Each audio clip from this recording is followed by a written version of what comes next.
Lila la petite lapine et Théo l'écureuil étaient les meilleurs amis du monde. Ils vivaient dans la grande forêt d'émeraude, un endroit magique où les arbres chuchotaient et les rivières chantaient des mélodies douces. Un matin, alors qu'ils jouaient près de la rivière Cristal, ils trouvèrent une carte mystérieuse. Curieux et aventureux, ils décidèrent de suivre les indications de la carte. La première étape les mena à la colline des Souhaits où ils rencontrèrent Elio, le hibou sage. Elio leur expliqua que la carte conduisait au trésor des étoiles filantes, un trésor caché par les anciens gardiens de la forêt.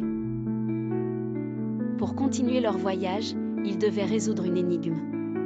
Avec l'aide d'Elio, ils découvrirent que la réponse se trouvait dans le champ des feuilles à la tombée de la nuit. La nuit venue, Lila et Théo écoutèrent attentivement les murmures des feuilles et trouvèrent la direction à suivre. Leur chemin était parsemé d'obstacles, mais ensemble, ils surmontèrent chaque défi avec courage. Ils traversèrent la rivière Murmure sur un pont de lumière, escaladèrent la montagne cristalline et affrontèrent les vents tourbillonnants de la plaine des souffles. Enfin, après de nombreuses aventures, ils atteignirent la vallée étoilée où brillait le trésor des étoiles filantes. À leur grande surprise, le trésor n'était pas fait d'or ou de bijoux, mais de poussière d'étoiles qui répandait un éclat magique dans toute la vallée.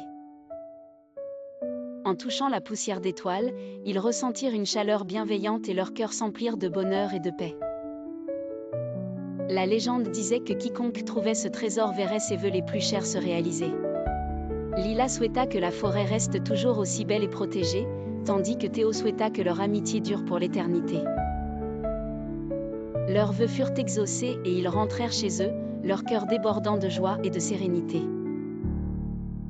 Depuis ce jour, Lila et Théo vécurent de nombreuses autres aventures, mais ils n'oublièrent jamais le voyage enchanté qui avait renforcé leur amitié et enrichi leur vie.